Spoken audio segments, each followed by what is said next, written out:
Alright guys, so I got another comic review for you guys, another comic from my good friend, the Mount Vernon Kid. Chris, once again, thank you so much for sending me this book, and we're going to be talking about the Maniac of New York. So, Maniac of New York comes from Aftershock Comics, and the best way I can describe this book is as followed. What if Jason Takes Manhattan was good? Like, what if Takes Manhattan actually lived up to being Jason Takes Manhattan, and not only like has Jason in the whole movie, like in Manhattan the whole damn movie, but have the fucking have the whole fucking movie take place, and also have Jason be like, instead of killing in Crystal Lake, he's out killing in New York City. What kind of effect that would have if you had a slasher in New York City. So the story takes place. This is volume 1 of a series, so this isn't a mini series. This is a straight up like ongoing, and I think Chris said that he found book 2 of this. But yeah. Anyway, so this covers the first 5 issues, and this is probably one of the most depressing comics I've read. I wouldn't call it. It is like, it's a really good horror comic. It's a nice slasher comic, but holy crap, I was bummed reading this. I was bummed out, but I still liked it. Like, don't get me wrong, I really do like this, and I really want to check out the second volume for this book, but holy shit, this is not for shits and giggles. This is not like some, oh, isn't it funny that, like, a not Jason character is running around in New York killing people in fun and kooky ways? Isn't that so fun? That's what I thought I was gonna get, but no, this is way more depressing. This is a lot, and I do stress, a lot more depressing than you would think. So the comic starts in the start of 2016, and essentially this guy known only as Harry the Maniac, Harry the Maniac, slaughtering several people in right when the ball dropped, and we have the start of 2016. And we basically get the whole gambit of, there's vigils, and, like, the mayor swears up and down that this killer will be caught, and, like, there'll be legislatures passed, and government officials are like, we are going to fight this and all that. Yeah, it goes about as well as you think, because this comic is not so much a slasher type comic. This is more about like mass shootings. Like, this comic, I'm not even going to mince words here, this comic is more about the effects of mass shootings and like how used to it we get. Like, how many, let me ask you guys, and I don't mean to be heavy, but I have to talk about that subject to talk about this subject, so I do apologize in advance. But like, let me just ask you real quick, how many times have we heard the 3 words thoughts and prayers every time there's a mass shooting? Or, we hear, government officials promising things and barely anything gets done.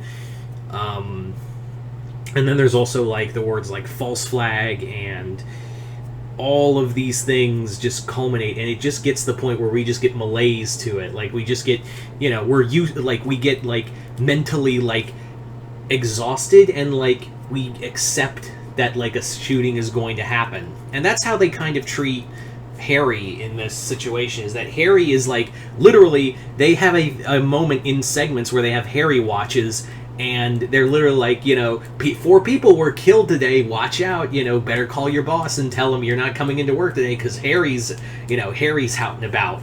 And, like, they even talk about, like, victims now, like, oh, it was so tragic that those 4 girls died, but what were they doing there, and why were they dressed so, what were they dressed funny, like, were they dressed like Harry maybe wanted them? It's stuff like that. And, yeah. So our main heroines of the story are named Zelda and,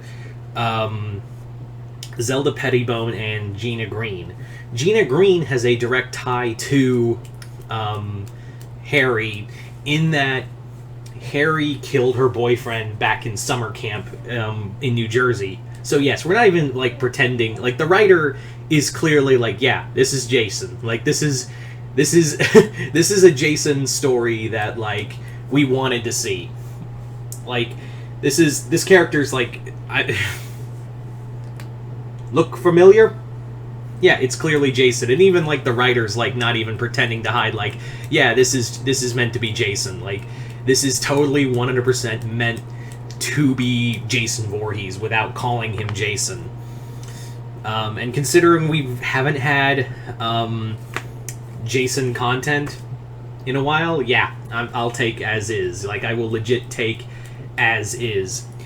So in this volume, it basically follows that the mayor of New York, who is just completely like, I don't care, like, Harry's just a thing now, and I just care about my, like, he's literally like, imagine if the mayor from Jaws ran New York City.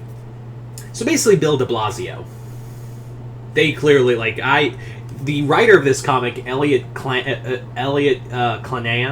I do apologize if I messed up that name, but he clearly is from New York, because he's talking about, like, high prices, how high the prices are, what kind of people you run into, like the shitty people you run into in New York, to a T, like an exact T to how shitty some of these people are in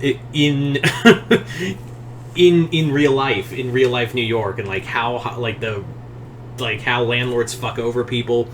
It's straight up brutal. And basically in this first comic is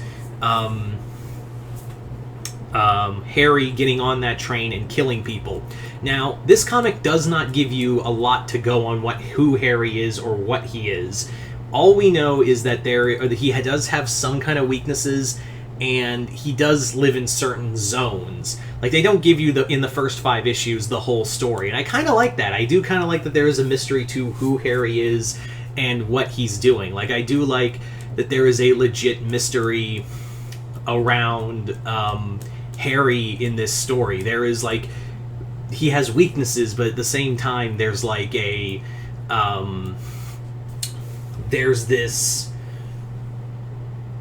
unrelenting, because he is clear, like I said, Jason, because bullets don't stop him, explosives don't stop him. Really, the only weakness he has is fire, and even then he's wounded. And this comic really just beats you down on how depressing it is, because Gina is more or less borderline suicidal for letting her boyfriend be one of the first victims Harry the Maniac had, and Zelda, her forced partner, basically is being punished by the police force for snitching on her partner for killing a unarmed black kid. It's brutal. Like I said throughout this entire review, is that this is a brutal, unrelenting, unforgiving comic, and this is only 5 issues, and we're only in the first volume in. And it clearly has a story to tell, like, about mass shootings and how people react to it and how they've become malaise to it. And, like, yeah, there's people, like, gaining money off of this. There's people in the higher ups who, like, just don't care and just want to mitigate it. It's a tough one. Like, you gotta have a strong, like, you're gonna be depressed reading this book. Like, I feel like you're gonna get bummed. If you were expecting, like, a fun slasher story, this ain't it. This is not it. But I do recommend it, because this is doing stuff with slasher stuff. This is doing stuff with slasher movies. Like, it's basically giving the nuance of slasher movies. Like, what if you had a slasher in New York and out there? Like, we usually have just slashers in, little hometowns and whatnot, but what if it was in a major city and it just kept happening over and over again? And I really like that this is, like, taking the old 80s slasher and dropping it in the new era and kind of giving it the nuances the slasher genre is kind of needed for a while. So I do highly recommend Maniac of New York. Yeah, it's just don't go in thinking it's your typical 80s slasher, like, homage. Anyway, so I'd like to thank Chris. Know you're watching this. Thank you again for sending me this comic. Other than that, hope you all enjoyed this. I am Mr. Multiverse. I'll see you next time in the Multiverse.